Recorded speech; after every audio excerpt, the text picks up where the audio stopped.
नमस्कार सभी को, आप सभी का स्वागत है हमारे YouTube चैनल प्रेजेंट सर में, जहां पर हमने आपको करवाए 7 चैप्टर के वन शॉट वीडियो बहुत ही आसान तरीके से।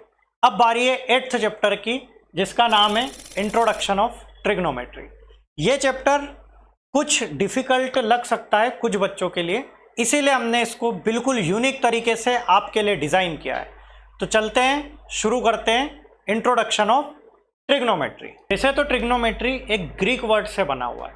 अगर हम इस ट्रिग्नोमेट्री शब्द को तोड़ें तो ये 3 पार्ट में टूटता है, ट्रिगोनमेट्रॉन। अगर मैं त्रि शब्द की बात करूं तो ये त्रि हमारे संस्कृत शब्द से लिया गया है और हिंदी में भी कई जगह पर हम त्रि शब्द का यूज करते हैं। त्रि का मतलब होता है 3, गोन का मीन्स होता है साइड्स और मेट्रॉन का मीन्स होता है मेजरमेंट, मतलब 3 साइड्स का मेजरमेंट। ट्रिग्नोमेट्री में एंगल और साइड्स का एक मेजरमेंट होता है। हम किसी भी ट्रिग्नोमेट्रिक में मेजरमेंट के लिए हमारे पास या तो 2 साइड हो या फिर एक एंगल और एक साइड हो, तो भी हम मेजरमेंट आसानी से कर सकते हैं। ध्यान रखने वाली सबसे इंपॉर्टेंट बात, ट्रिग्नोमेट्री तभी पॉसिबल है जब आपके पास इस तरीके का ट्राइंगल हो, और इसका नाम है राइट एंगल ट्राइंगल। अब सबसे बड़ा क्वेश्चन ये उठता है कि इस ट्रिग्नोमेट्री का यूज कहाँ पर है, क्योंकि जब तक मैथ्स में हमको ये पता ना चले कि हम जो पढ़ रहे हैं उसको कहाँ यूज कर सकते हैं, तब तक जो भी पढ़ा हमने सब वेस्ट है। तो सबसे पहले अब देखते हैं हम इसका प्रैक्टिकल यूज। मान लीजिए यहाँ पर एक बिल्डिंग नजर आ रही है। अब मैं इस बिल्डिंग के सबसे टॉप जगह पर देख रहा हूँ। अब मैं चाहता हूँ कि इस पूरी बिल्डिंग की मेरे पास हाइट मेजर हो जाए। अब मेरे साथ दिक्कत क्या है, मेरे साथ दिक्कत ये है कि मैं इस बिल्डिंग पे तो चढ़ नहीं सकता हूँ, तो अब इसकी हाइट मेजर कैसे करूँ? तो मैं एक काम करता हूँ, ट्रिग्नोमेट्री का यूज़ करता हूँ, क्योंकि अभी हम जो पढ़ने वाले हैं उसके बाद आप ये इस बिल्डिंग की हाइट बड़ी आसानी से निकाल सकते हो। चुन्नू और मुन्नू दोनों एक रिवर की विड्थ मेजर करना चाहते हैं। अब चुन्नू रिवर के इस साइड खड़ा है और मुन्नू रिवर के उस साइड खड़ा है। अब उन दोनों को इस रिवर की विड्थ को मेजर करना है, तो इस रिवर की विड्थ को मेजर करने के लिए भी हम ट्रिग्नोमेट्री का यूज करते हैं, क्योंकि हमारे पास इतनी बड़ी इंच टेप नहीं होती और रिवर के अंदर मेजर कैसे करेंगे, तो हम ट्रिग्नोमेट्री का इस्तेमाल करके बड़ी आसानी से उस विड्थ को मेजर कर पाते हैं। और कई जगह रिमोट सेंसिंग एरियाज होते हैं जहां पर हम नहीं जा पाते, जैसे कि आपको एक माउंटेन नजर आ रहा है। इस माउंटेन की हाइट भी अगर मुझे मेजर करना है तो मैं हर बार इस माउंटेन के ऊपर तो चढ़ नहीं पाऊंगा, तो इसलिए मैं यहाँ पर भी ट्रिग्नोमेट्री का यूज करके बड़ी आसानी से इस माउंटेन के हाइट को मेजर कर सकता हूँ। अब बारी आती है ट्रिग्नोमेट्री के मेजरमेंट करने के लिए आवश्यक सामग्री। हल्दी, मिर्च, धनिया, जीरा, लौंग, इलायची, सौंफ, मेथी। तो ट्रिग्नोमेट्री का मेजरमेंट करने के लिए, जैसा कि आपको पहले बताया, सबसे ज्यादा जरूरी है राइट एंगल ट्राइंगल। आपके पास सबसे ज्यादा इंपॉर्टेंट एक राइट एंगल ट्राइंगल होना चाहिए, मतलब इसका कोई भी एक एंगल 90 डिग्री का होना चाहिए। दूसरी सबसे इंपॉर्टेंट चीज है, या तो आपके पास कोई 2 चीजें नॉन होना चाहिए, या तो 2 साइड हो या एक साइड और एक एंगल हो। और अगर ये सारी चीजें हैं, इनमें से कोई भी 2 चीजें आपके पास है, तो आप दुनिया की सारी चीजें जो ट्रिग्नोमेट्री में यूज होती है वो सब आसानी से फाइंड आउट कर सकते हैं। मान लीजिए आपके पास एक राइट एंगल ट्राइंगल है। सबसे बड़ा क्वेश्चन ये उठता है कि इस राइट एंगल ट्राइंगल में कौन सा हमारा बेस है, कौन सा परपेंडिकुलर और कौन सा हाइपोटेनियस। तो आइए इसको जानने की कोशिश करते हैं। आपको इस राइट एंगल ट्राइंगल में एक 90 डिग्री का एंगल नजर आ रहा है। इस 90 डिग्री के सामने वाली जो साइड नजर आ रही है, इसको कहते हैं हाइपोटेनियस। इन तीनों में सबसे बड़ी साइड हाइपोटेनियस होती है, आप इससे भी अंदाजा लगा सकते हैं। अब बारी आती है कौन सा बेस है और कौन सा परपेंडिकुलर। आपको राइट एंगल ट्राइंगल में एक एंगल नजर आ रहा है। इस एंगल के सामने वाली जो साइड होती है वही आपका क्या होता है, परपेंडिकुलर, और बची हुई साइड होती है आपका बेस। अगर ये एंगल यहाँ की बजाय सामने आ जाए तो फिर उसके सामने वाला परपेंडिकुलर हो जाएगा और बचा हुआ बेस हो जाएगा। इस तरीके से हमारा राइट एंगल वाला कॉन्सेप्ट होता है कंप्लीट। अब बारी आती है ट्रिग्नोमेट्री रेशियो क्या होते हैं। तो रेशियो शब्द आपने कई बार सुना है। रेशियो का मतलब होता है डिवाइड। जैसे आपके सामने लिखा है 4 डिवाइड बाई 7, तो ये भी क्या है, एक रेशियो है, 4/7। ऐसे ट्रिग्नोमेट्री में भी एक रेशियो होता है, ठीक है, जिसको शॉर्ट फॉर्म में हम लिखते हैं SCT = PBP/H HB। और इसको याद रखने का बहुत आसान तरीका है, पंडित बद्री प्रसाद हर हर भोले सोना चांदी तोले। ठीक है, फिर से एक बार रिपीट करेंगे आप मेरे साथ, पंडित बद्री प्रसाद हर हर भोले सोना चांदी तोले। तो मैं उम्मीद करता हूं कि आपको ये रेशियो याद हो गया। कैसा लगा मेरा मजाक? अब इस रेशियो का यूज कहां और कैसे करना है उसकी शुरुआत करेंगे अभी अपन कुछ देर बाद ही, जहां पर अपन क्वेश्चन करेंगे। उससे पहले हम जान लेते हैं कि ट्रिग्नोमेट्री को इंडिया में सबसे पहले कहां पर यूज किया गया था और कब आया था। तो ट्रिग्नोमेट्री को सबसे पहले हमारे महान साइंटिस्ट और उस टाइम के वैज्ञानिक या महर्षि कहते हैं, आपको जो अच्छा लगता है, वो थे हमारे आर्यभट्ट। आर्यभट्ट जी ने आर्यभट्टी नामक एक पुस्तक लिखी और उस बुक में ट्रिग्नोमेट्री के बारे में उन्होंने समझाया। इस बुक में उन्होंने साइन को ज्या और कोस को कोज्या शब्द दिया। ये कुछ सुनने में ऐसा लगता है प्रलाचा। तो अब बारी है हमारे प्रैक्टिस क्वेश्चंस की। तो चलिए चलते हैं उन प्रैक्टिस क्वेश्चंस पर।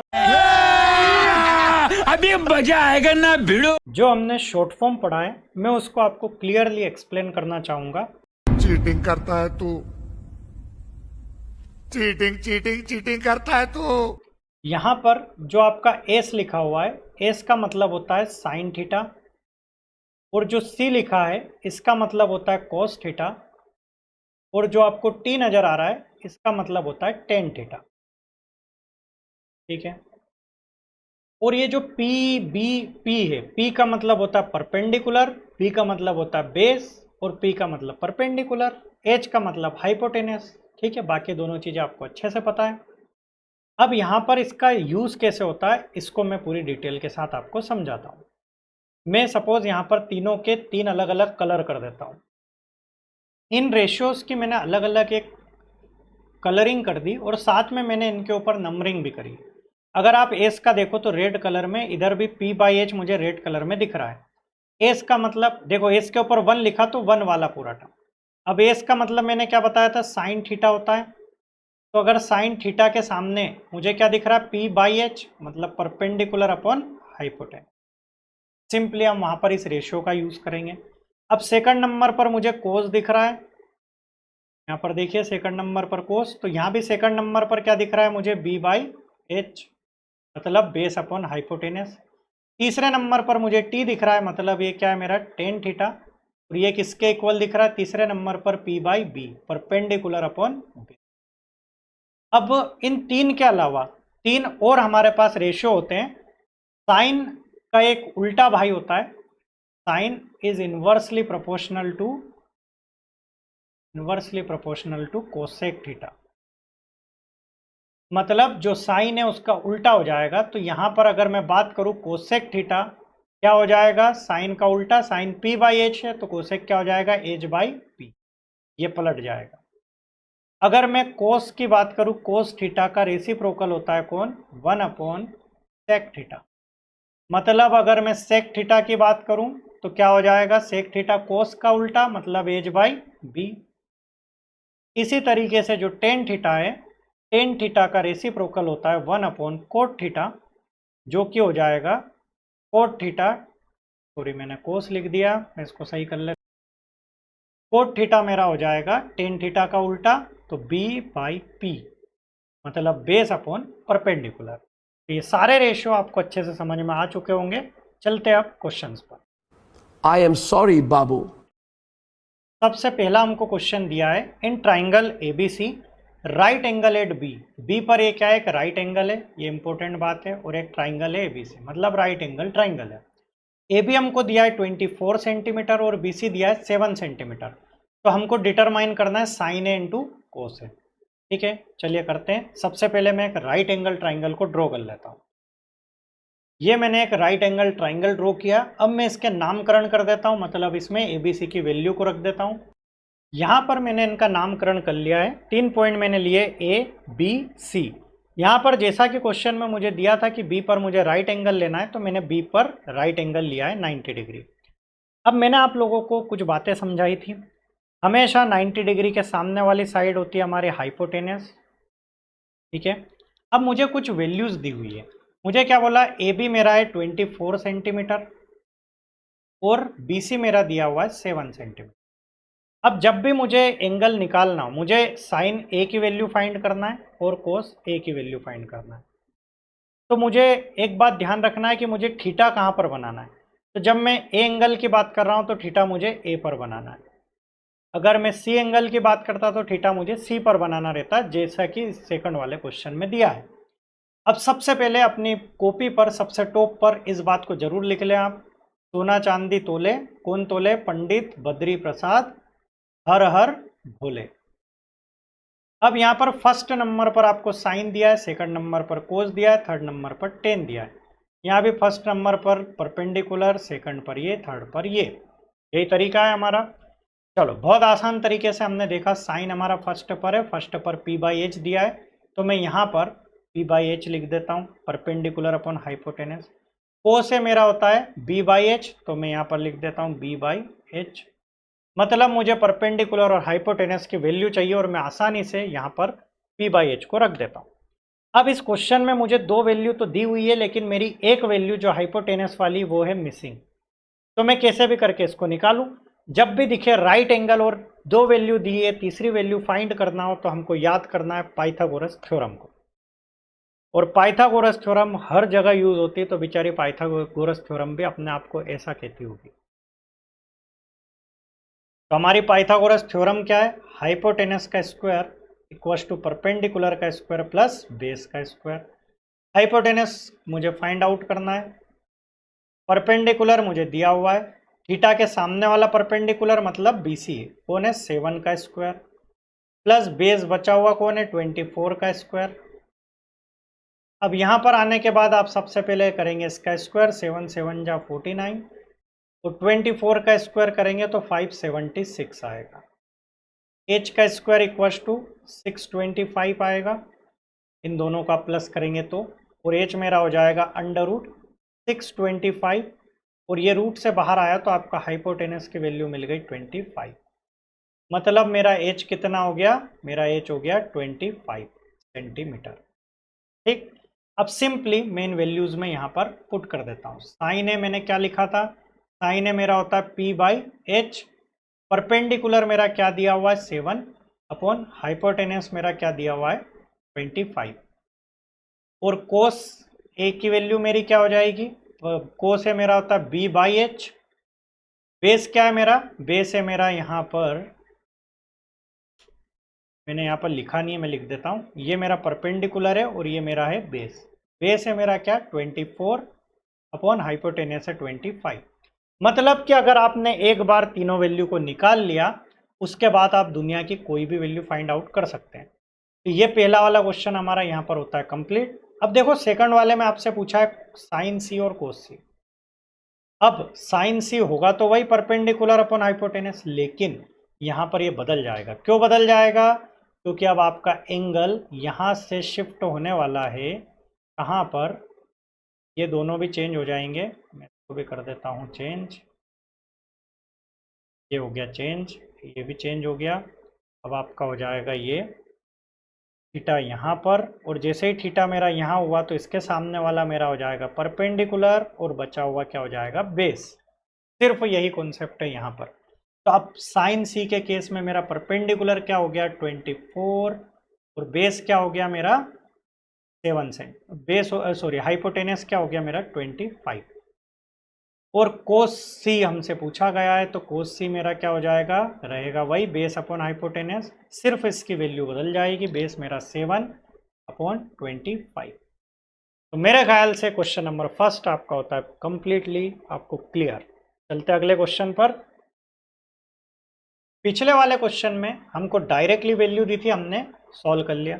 इसमें हमको रेशियो दिया हुआ है, तो अब इस रेशियो के साथ हम इसको कैसे सॉल्व करते हैं समझते हैं। साइन ए मुझे दिया हुआ है 3/4। जब भी रेशियो दिया होता है हम इसको के इक्वल कंसीडर करते हैं, है ना, हमेशा। क्योंकि हमको के को इसलिए रखना ज़रूरी है क्योंकि हमको नहीं पता, हो सकता है ये 12/16 हो और बाद में कटने के बाद ये हो जाए, तो हम इसको डायरेक्टली कैसे बोल सकते हैं कि यही हमारी वैल्यू है। ठीक है, तो इसलिए हम इसको किस शेप में मानेंगे, हम इसको के इक्वल मानेंगे। अब हमने k के इक्वल माना तो मेरी जो साइन a की वैल्यू हो जाएगी वो 3k/4k होगी। और मैंने आपको बोला जब भी ऐसे क्वेश्चंस करें हमेशा टॉप कॉर्नर पर क्या लिखेंगे, सोना चांदी तोले पंडित बद्री प्रसाद हर हर भोले। अब यहाँ पर साइन होता है मेरा परपेंडिकुलर अपॉन हाइपोटेनस, मतलब P की परपेंडिकुलर की वैल्यू मुझे दिख रही है 3k और हाइपोटेनस की वैल्यू दिख रही है 4k। अब सिंपली मैं क्या करता हूँ, अब मुझे अगर तीसरी वैल्यू मिल जाए बेस तो मैं दुनिया की कोई भी रेशियो को निकाल सकता हूँ। तो मैं क्या लगाता हूँ, पाइथागोरस थ्योरम। पाइथागोरस थ्योरम मेरी क्या होती है आपको पता है, हाइपोटेनस का स्क्वायर प्लस टू परपेंडिकुलर का स्क्वायर प्लस बेस का स्क्वायर। हाइपोटेनस है मेरा 4k का whole square equal to perpendicular है मेरा 3k का स्क्वायर और बेस मुझे फाइंड आउट करना है। 4k का square 16k square equal to 3 3 जा 9k स्क्वायर प्लस b का स्क्वायर। ये 9k स्क्वायर उठकर इधर आता है तो 16k square minus 9k square equal to base का स्क्वायर। इन दोनों को मैंने माइनस किया तो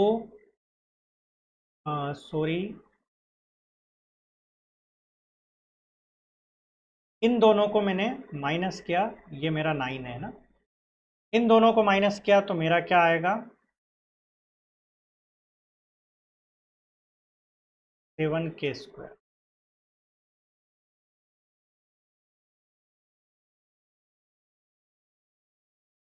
अब यहाँ पर मुझे दिख रहा है बेस का स्क्वायर, ये इस पर लगेगा रूट तो b इक्वल टू हो जाएगा अंडर रूट 7k स्क्वायर। अब k स्क्वायर तो रूट के बाहर आ गया तो हमको मिलता है 7k अंडर रूट 7k। ठीक है, अब मेरे पास तीनों वैल्यू निकल गई। अब मैं आसानी से किसी भी रेशियो को फाइंड आउट कर सकता हूँ। मुझसे पूछा कोस ए क्या है, तो कोस ए क्या हो जाएगा मेरा, कोस ए हो जाएगा बेस अपॉन हाइपोटेनस, तो बेस अपॉन हाइपोटेनस। और कोस ए बेस मेरा क्या है root 7k divide by hypotenuse है मेरा 4k और k से k गया तो मेरा आंसर आ गया रूट 7/4। इसी तरीके से मुझसे पूछा गया है tan a की वैल्यू। tan a क्या होगा मेरा परपेंडिकुलर अपॉन बेस, परपेंडिकुलर है मेरा 3k अपॉन बेस है मेरा 4k, k से k कटा तो मेरा आंसर आया tan a इक्वल टू 3/4। इस तरीके से मैं इसकी वैल्यू को फाइंड आउट कर सकता हूँ। अब अगला बहुत ही ज़्यादा इंपॉर्टेंट क्वेश्चन हमारे सामने आया है। इन ट्राइंगल PQR, एक ट्राइंगल है PQR जिसमें राइट एंगल हो रहा है Q पर, PR plus QR equals to 25 centimetre हमको दिया हुआ है।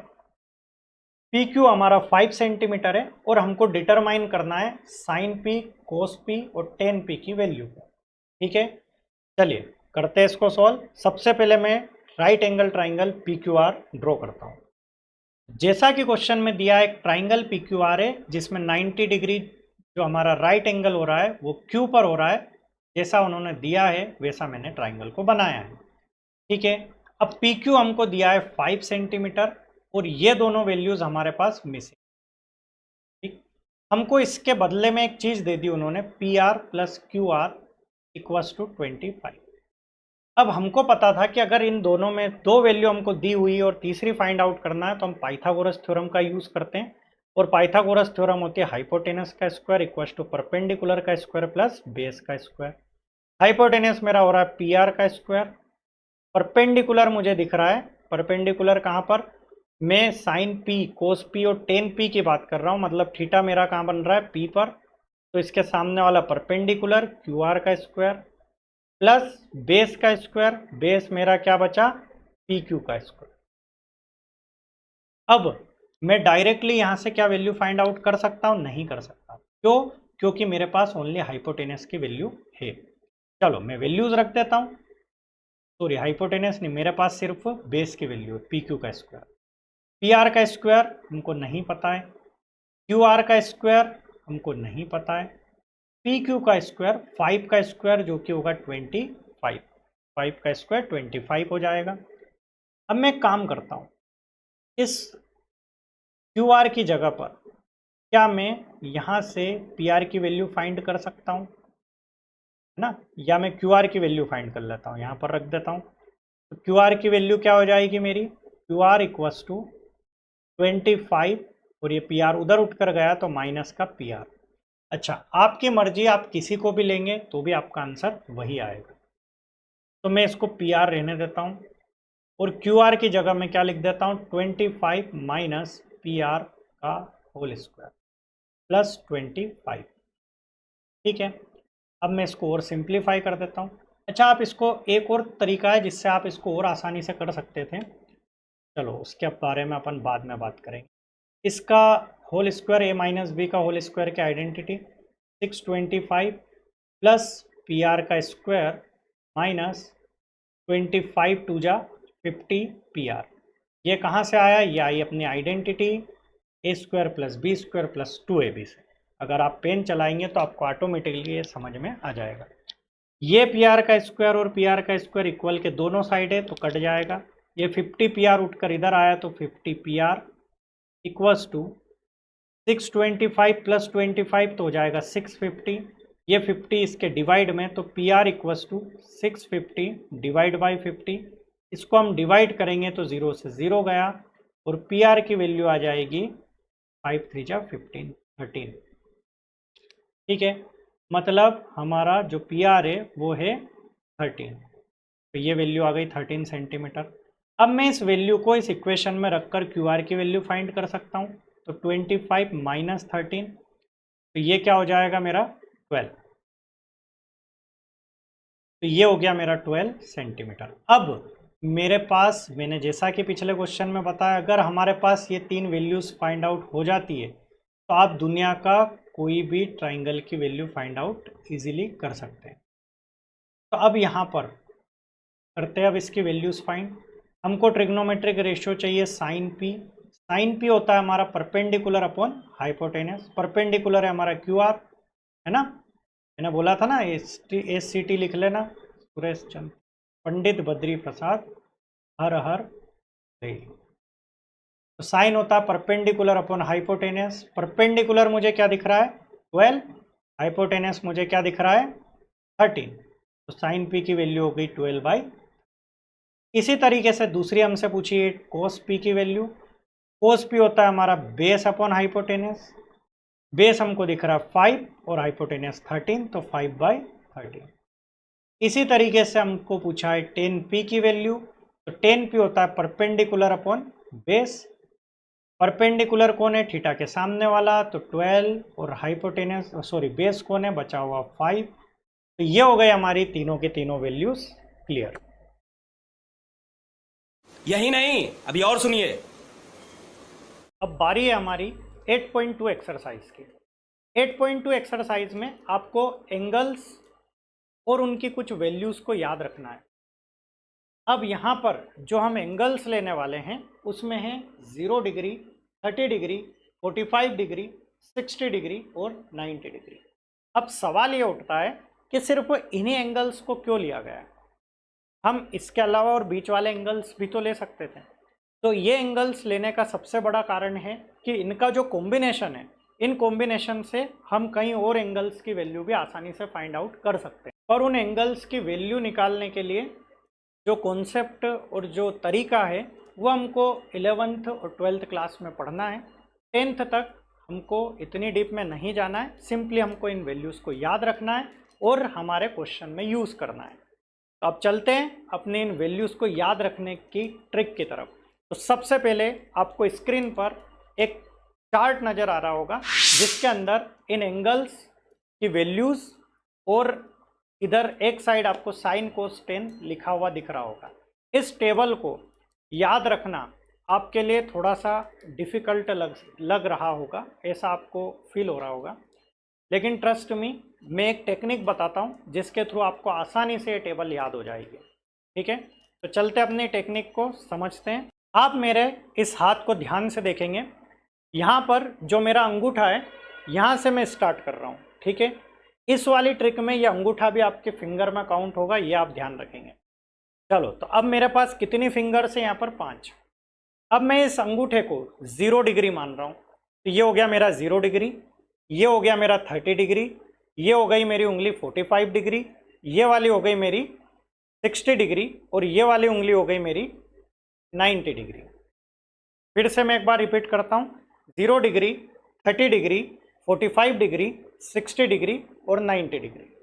अब इसको फाइंड आउट करने के लिए आपको सिंपल सा एक फॉर्मूला ध्यान रखना है, और ये फॉर्मूला है हमारा ये अंडर रूट फिंगर बाई 2। ठीक है, अंडर रूट के अंदर आपको जितनी फिंगर आ रही है वो रखना है और उसको 2 से डिवाइड करना है। ये ध्यान रखना है 2 अंडर रूट में नहीं है, सिर्फ फिंगर है और नंबर ऑफ फिंगर है वो। ठीक है, चलो अब मैं सबसे पहले शुरुआत करता हूँ। मुझे चाहिए साइन 0 की वैल्यू। ठीक है, जो कि आपको दिख रहा है साइन 0। इस साइन 0 की वैल्यू निकालने के लिए अब सबसे पहले मैं 0 डिग्री वाले को पकड़ता हूँ। मेरा हाथ जिस डायरेक्शन में, इसी डायरेक्शन में मैं उंगलियों को काउंट करूँगा। अब बताइए मुझे राइट हैंड साइड पर कितनी उंगलियां नज़र आ रही है। तो अगर आप ध्यान से देखेंगे तो इसके नीचे मुझे एक भी उंगली नज़र नहीं आ रही है। तो मेरी साइन 0 की वैल्यू क्या हो गई? 0। इसी तरीके से जब मुझे साइन 30 की वैल्यू फाइंड आउट करना है तो ये 0 है, ये मेरा क्या था 30 डिग्री। अब मैं 30 डिग्री वाली उंगली को पकड़ूंगा।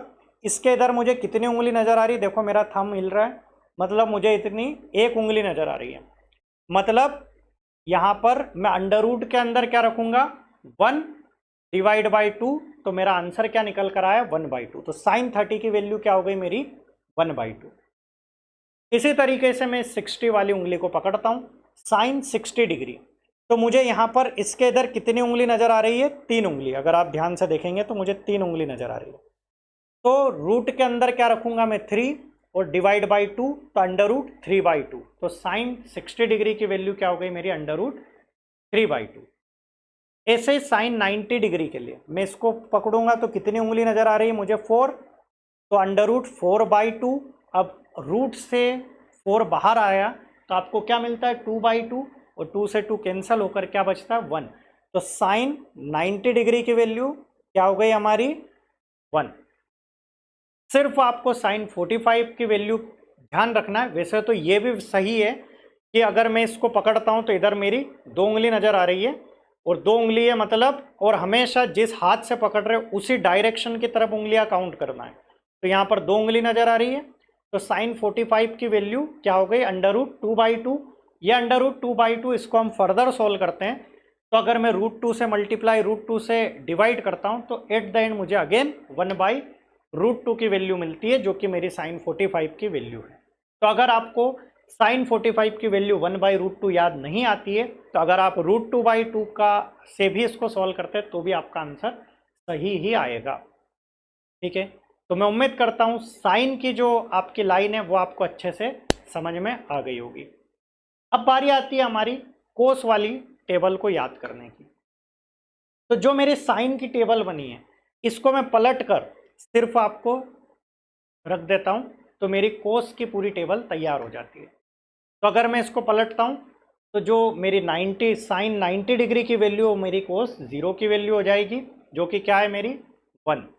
जो साइन 60 डिग्री की वैल्यू है वो मेरी कोस 30 की वैल्यू हो जाएगी, जो कि √3/2। जो मेरी साइन 45 की वही कोस 45 की रहेगी, तो 1/√2। जो मेरी साइन 30 डिग्री की वैल्यू है वो मेरी कोस 60 डिग्री की हो जाएगी, तो वो हो जाएगी 1/2। और जो मेरी साइन 0 डिग्री की वैल्यू है जो कि 0 है, वो मेरी कोस 90 की हो जाएगी, वो क्या हो जाएगी मेरी 0। इसी तरीके से अब हम आते हैं टेन पर। टेन थीटा मेरा होता है sign theta divide by cos theta. हम इसको ए में भी लिख सकते हैं, जैसा आप देख पा रहे हैं tan theta equals to sine theta divide by cos theta. अब यहाँ पर मैं इसमें साइन में अगर कोस से डिवाइड कर देता हूँ तो मेरी ऑटोमेटिक टेन की वैल्यूज़ निकल जाएगी। जब मैं साइन ए बाई कोस ए करता हूँ मतलब 0/1, कोस टेन 0 की वैल्यू निकाल रहे हैं तो इधर भी साइन 0/कोस 0। जब मैं डिवाइड करता हूँ तो क्या होगा? 0/1, तो आंसर क्या है? 0/समथिंग 0। अब मैं टेन 30 डिग्री की बात कर रहा हूँ तो क्या हो जाएगा? टेन 30 डिग्री तो 1/2 डिवाइड बाई √3/2। 2 से 2 गया तो आंसर क्या बचा? 1/√3। ऐसे ही मैं टेन 45 की डिग्री की बात करूं तो दोनों 1/√2 दोनों कैंसिल आउट हुए, तो मुझे क्या मिला? 1।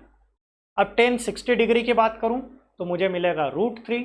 और टेन 90 की अगर मैं बात करूं तो 1/0 हो रहा है, और जब भी डिनोमिनेटर में 0 आता है तो मेरा आंसर क्या आता है? इन्फिनिटी या नॉटिफाई। तो मैं उम्मीद करता हूँ पूरी टेबल आपको अच्छे से याद हो गई होगी। अब आपकी बारी है, आप इसको अच्छे से प्रैक्टिस करें तो आपको पूरी तरीके से ये क्लियर हो जाएगी। ये वैल्यूज़ अब आपको याद हो गई है। अब चलते हैं इन वैल्यूज़ का यूज़ कैसे करता है, उसके लिए कुछ क्वेश्चंस पर चलते हैं ताकि आपको इन वैल्यूज़ को कहाँ और कैसे यूज़ करना है ये पूरा कॉन्सेप्ट अच्छे से क्लियर हो जाए। इस वाले क्वेश्चन में आपसे sin 60 cos 30 plus sin 30 cos 60 इसका आंसर पूछा है। आप लोगों को मैंने टेबल में याद करवाई, याद कीजिए sin 60 की वैल्यू हमने क्या पढ़ी थी, sin 60 की वैल्यू है हमारी √3/2। इसी तरीके से cos 30 की वैल्यू हमने क्या पढ़ी थी, cos 30 है हमारा यही √3/2, पलट कर हमने लिखा था इसको। और sin 30 की वैल्यू क्या है, sin 30 की वैल्यू हो जाएगी 1/2 और cos 60 की वैल्यू भी यही होगी 1/2। सिंपली हमको इन वैल्यूज़ को उठाकर इस क्वेश्चन में रखना है। sin 60 की वैल्यू √3/2, cos 30 की वैल्यू √3/2 प्लस sin 30 की वैल्यू हमारी 1/2 और cos 60 की वैल्यू 1/2। हम इसको सिंप्लीफाई करते हैं। √3 इंटू √3 आपको पता है क्या होता है, 3/4। इसको सही कर लेते हैं, प्लस 1 इंटू 1 1, 2 इंटू 2 4। आप 4 LCM लेंगे तो 3 + 1 और ये हो जाएगा 4/4। 4 से 4 कटा तो आंसर आया 1। तो इसका आंसर क्या है, 1। इस वाले क्वेश्चन में भी हमको सिंपली इनकी वैल्यूज़ पता होना चाहिए, हम क्वेश्चन सोल्व आसानी से कर पाएंगे। sin 30 की वैल्यू आपको पता है 1/2। tan 45 की वैल्यू भी आपको पता है क्या होती है, 1। अब कौन और किसकी वैल्यू लग रही है हमको, cos 60 की वैल्यू। cos 60 की वैल्यू आपको पता है 1/2। और अब जो वैल्यूज़ हमको चाहिए cosec 60। अब cosec 60 साइन का उल्टा होता है, तो sin 60 के बारे में सोचिए। sin 60 की वैल्यू क्या है, √3/2, ये हो जाएगा 2/√3। आया समझ में। sec 30 की वैल्यू चाहिए, sec किसका रेसिप्रोकल है, cos का। तो आप cos की 30 डिग्री की वैल्यू सोचिए, √3/2, तो ये हो जाएगा 2/√3। इसी तरीके से cot 45 की वैल्यू चाहिए, तो cot 45 किसका, tan का उल्टा। तो tan 45 1 होता है, 1 का उल्टा 1 ही होगा। ठीक है। अब देखिए sin 30 की वैल्यू, सिंपली हम यहाँ पर वैल्यूज़ को पुट करते हैं। sin 30 हो गया हमारा 1/2 plus tan 45 1 minus cosec 60 degree हो गया 2/√3 upon sine sec 30 degree. sec 30 degree हमारा क्या होगा, 2/√3 प्लस cos 60 हमारा हो जाएगा 1/2 प्लस cot 45 डिग्री हो जाएगा 1। सिंपली अब हम LCM लेंगे, इसके नीचे कुछ नहीं है मतलब 1। इन तीनों का LCM 2√3 होगा। अब यहाँ पर √3 का मल्टीप्लाई इसमें हो जाएगा, तो √3 प्लस यहाँ पर 2√3 आ जाएगा और माइनस ये हो जाएगा 2 2 जा 4। अब यहाँ पर नीचे अगेन हम फिर से LCM लेते हैं 2√3 का। इस 2 का इसमें हो जाएगा तो 2 2 जा 4 प्लस इसमें √3 का हो जाएगा तो √3, इसमें इन दोनों का हो जाएगा तो ये हो जाएगा 2√3। हमको यहाँ पर 2√3 यहाँ भी दिख रहा है, यहाँ भी दिख रहा है, तो दोनों कट हो गए। और उसके बाद फिर ये कुछ हमको इस तरीके से नज़र आने लग जाएगा। ये आपके सामने लिखता हूँ।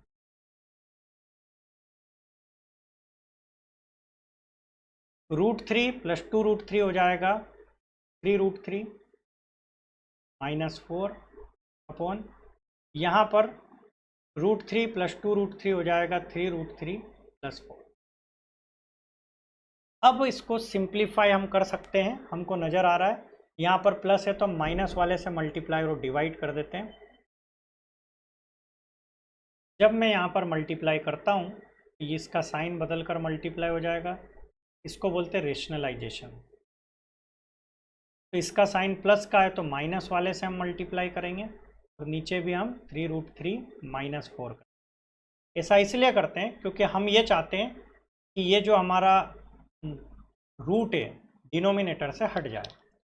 अब ये हो जाएगा 3√3 माइनस 4 का होल स्क्वायर और नीचे हमको दिख रहा है a plus B A minus B, तो a का स्क्वायर माइनस बी का स्क्वायर, ये हो जाएगा ए माइनस बी का होल स्क्वायर, तो A square plus B square minus 2a और b अपॉन इसका स्क्वायर होगा तो 3 का स्क्वायर 9 इंटू √3 घट गया तो क्या बचा 3 और 9 3 जा 27, तो मैं डायरेक्ट इसको लिख देता हूँ 27 माइनस 4 का स्क्वायर 16। अब हम इस ऊपर वाले को थोड़ा सा सिंप्लीफाई करते हैं तो हम पाएंगे कि 3√3 का स्क्वायर हो जाएगा हमारा 27, अभी हमने निकाला, 4 का स्क्वायर हो जाएगा 16 माइनस 4 3 जा 12, 12 2 जा 24 √3 डिवाइड बाई 27 में से 16 माइनस होगा तो हमारा बचेगा 11, तो और सिंप्लीफाई करते तो ये हो जाएगा 30 प्लस 7 37 प्लस 6 तो 43 माइनस 24 √3 डिवाइड बाई 11, यही हमारा आंसर है। इससे ज़्यादा हम इसको फर्दर सिंप्लीफाई नहीं कर पाएंगे। चलते हैं अब हम एक्सरसाइज 8.3 के कॉन्सेप्ट पर। यहाँ पर हम सीखने वाले हैं ट्रिग्नोमेट्रिक आइडेंटिटीज। ये जो ट्रिग्नोमेट्रिक आइडेंटिटीज है ये मैथमेटिक्स में कुछ रिसर्च करके और कुछ कैलकुलेशंस करके हमारे जो पुराने मैथमेटिशियंस थे उन्होंने कुछ आइडेंटिटीज तैयार करी है जिनका इस्तेमाल करके हम ट्रिग्नोमेट्री को सिंप्लीफाई करते हैं। तो आपके जीवन की सबसे पहली आइडेंटिटी है sine square A plus cos square A equals to 1। यह आपको एज इट इज़ याद होना चाहिए। अच्छा, आप इसका इस्तेमाल इन साइन स्क्वायर ए को सपोज आप इक्वल के इधर लाकर कोस स्क्वायर ए की वैल्यू भी फाइंड कर सकते हैं जो कि हो जाएगी 1 minus sign square A. In other hand आप साइन स्क्वायर ए की वैल्यू भी फाइंड कर सकते हो, कोस स्क्वायर ए को इक्वल के इधर भेजेंगे तो 1 माइनस कोस स्क्वायर ए हो जाएगा। इन बाकी के आइडेंटिटीज़ को आपको अलग से याद रखने की ज़रूरत नहीं है, जब जैसी सिचुएशन आए आप वहाँ पर इसका इस्तेमाल कर सकते हैं। दूसरी आइडेंटिटी हमारी आती है 1 plus tan square A equals to sec square A. इसको भी आप इसी प्रकार से मैनिपुलेट करके अलग अलग वैल्यूज फाइंड आउट कर सकते हैं। तीसरी हमारी जो आइडेंटिटी आती है 1 plus cot square A equals to cosec square है। ये हमारी तीन सबसे मेन आइडेंटिटीज होती है जिनको आपको आना चाहिए। एट द एंड एक आखिरी आइडेंटिटी मैं बताना चाहूँगा, टेन ए इक्वल्स टू होता है साइन ए अपॉन कोस ए। तो ये चारों आइडेंटिटी अगर आपको आती है तो आप चलते अपने क्वेश्चंस पर और उड़ा देते हैं उनका धुआं धुआं।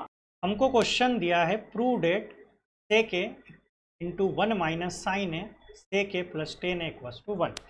अब इन क्वेश्चंस को सॉल्व करने के लिए सबसे पहले आपको मैंने जो चार आइडेंटिटी बताई वो याद होना चाहिए, प्लस साथ में कुछ चीज़ें और मैं बताता हूँ जो आपको ध्यान रखना है। हमने पढ़ा था साइन ए, इसका उल्टा कौन होता है 1 अपॉन कोसेक ए। कोस ए, इसका उल्टा कौन होता है 1 अपॉन सेक ए, ये भी मैं बता चुका हूँ। टेन ए, इसका उल्टा कौन होता है 1 अपॉन कोट ए। एक चीज़ मैंने आइडेंटिटी में आपको ये बताई थी, sine square A plus cos square A equals to 1। हमने एक और आइडेंटिटी पढ़ी थी 1 plus tan square A equals to sec square A. और हमने एक और आइडेंटिटी पढ़ी थी 1 plus cot square A equals to cosec square. इसके बाद हमने एक और पढ़ी थी tan A equals to sine A upon cos A. और अगर मैं बात करूँ कोट ए की तो आपको पता है कि ये पलट जाएंगे तो कोस ए मेरा ऊपर आ जाएगा अपॉन साइन ए हो जाएगा मेरा नीचे। मात्र इतनी से आइडेंटिटी हमने पढ़ी है, ठीक है। चलिए अब हम इन आइडेंटिटीज़ का इस्तेमाल करते हैं, देखिए कैसे। अब सबसे पहले मुझे दिया हुआ सेक ए, तो सेक ए मेरा क्या होता है 1 अपॉन कोस ए हो सकता है सेक ए। अगर मैं इसको पलटूंगा तो ये 1 अपॉन कोस ए हो जाएगा। तो सेक ए को मैं क्या लिख सकता हूँ 1 अपॉन कोस ए। अब ये आप सोच रहे होंगे कि सर ये आपको कैसे पता कि यह आएगा।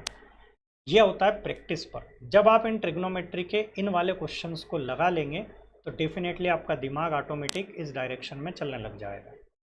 यहाँ पर लिखा 1 माइनस साइन है, इसको एज इट इज़ हम लिखा रहने देंगे, ठीक। अब आगे हमको दिख रहा है सेक ए। सेक ए क्या होता है मेरा? सेक ए अगेन हमको पता है 1 अपॉन कोस ए प्लस टेन ए। टेन ए हमको पता है sign A upon cos A.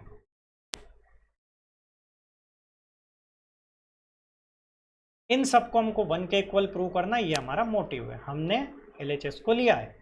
1 upon cos ए मेरा एज इट इज लिखा है, 1 माइनस साइन ए मेरा ऐसा का ऐसा लिखा है। यहाँ पर अगर मैं ध्यान से देखूँ तो मुझे पता है कि LCM लेना चाहिए, जो कि आएगा मेरा क्या? कोस ए। ऊपर हो जाएगा 1 प्लस साइन ए। इसको मैं थोड़ा सा सिंप्लीफाई करता हूँ, कोस ए और कोस ए का मल्टीप्लाई कर देता हूँ, तो ये हो जाएगा मेरा कोस स्क्वायर है। ऊपर मुझे दिख रहा है 1 माइनस साइन है और 1 प्लस साइन है।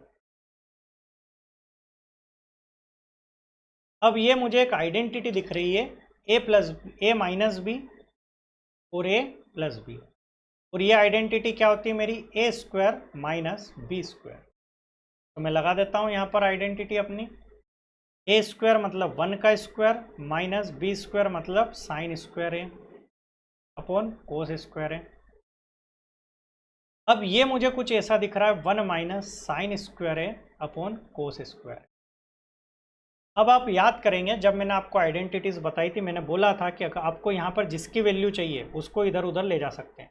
अगर मैं यहाँ से इस साइन स्क्वायर ए को उठाकर इस 1 के इधर लेकर जाता हूँ तो कोस स्क्वायर ए की मेरी वैल्यू क्या हो जाएगी? 1 माइनस साइन स्क्वायर ए, मतलब 1 माइनस साइन स्क्वायर ए को मैं लिख सकता हूँ कोस स्क्वायर ए, और नीचे मेरा कोस स्क्वायर है ए ऑलरेडी दिया हुआ है।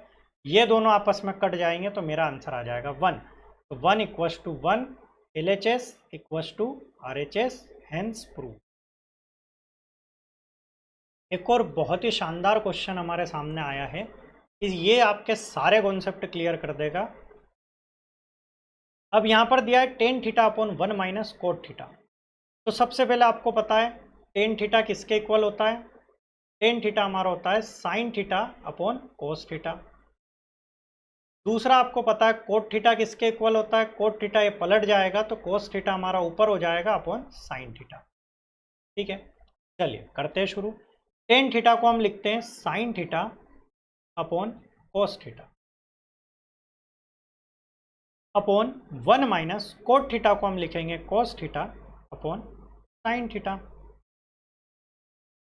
बीच में लगा है प्लस तो हम लगा देंगे प्लस। अगेन यहाँ पर कोट थीटा लिखा है तो इसको हम लिखेंगे cos theta upon sine theta upon 1 minus tan theta को हम लिखेंगे sign theta upon cos theta. अब आपको ऐसा लग रहा होगा कि सर ने रायता फैला दिया, तो इसका यही तरीका है, रायता फैलाओ फिर उसको समेटो। ठीक है, चलो करते हैं आप वापस से। अब यहाँ पर थोड़ा सा इसको और सिंप्लीफाई करते हैं।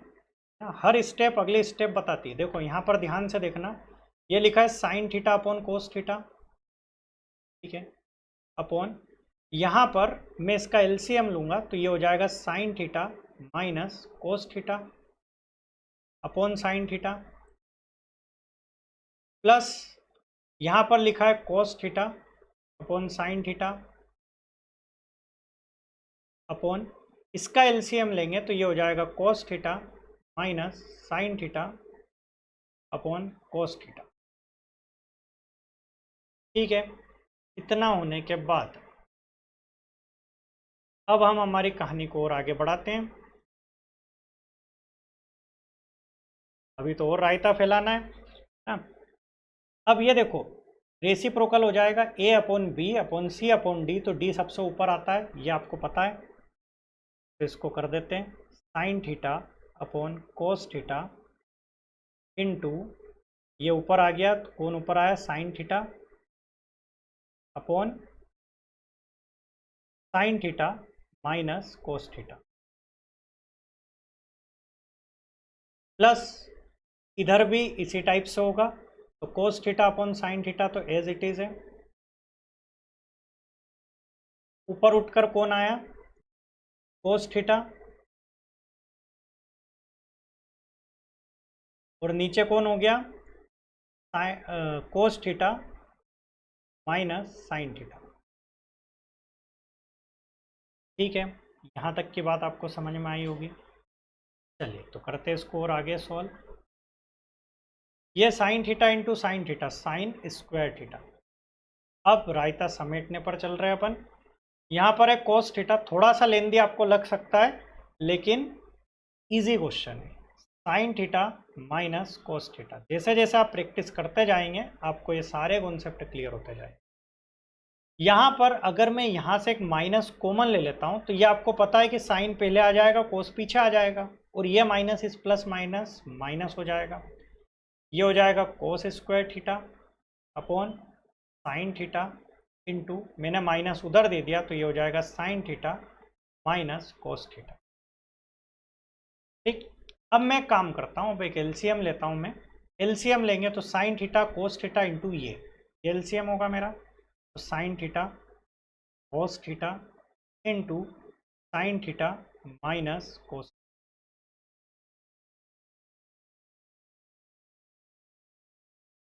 अब ये साइन थीटा का मल्टीप्लाई ऊपर होगा तो ये हो जाएगा sine cube theta minus cos cube theta. अब आपको पता है ए क्यूब माइनस बी क्यूब की एक आइडेंटिटी लग रही है जो कि होती है A minus B into A square plus B square minus plus A B. ये मेरी आइडेंटिटी होती है। मैं इस आइडेंटिटी को यहाँ पर लगा लेता हूँ तो आपको दिखेगा कुछ ऐसे, sine theta minus cos theta into sine square theta plus cos square theta minus sine theta cos theta. और नीचे मुझे जो दिया हुआ है वो इसी टाइप से दिया है, sine theta cos theta into sine theta minus cos theta. अब काटा बेटी मचा देते हैं, ये मुझे इससे कटते हुए दिख रहा है। ठीक, अब मैंने एक आइडेंटिटी पढ़ी थी, sine square theta plus cos square theta, ये होता है मेरा 1 माइनस, इस बात को मैं एज इट इज लिख लेता हूँ, sign theta upon cos theta upon इधर नीचे लिखा हुआ है मेरा sine theta into cos theta. ठीक, जगह नहीं है इसलिए मैं ये वाले पार्ट को अभी हटा रहा हूँ मैं यहाँ से।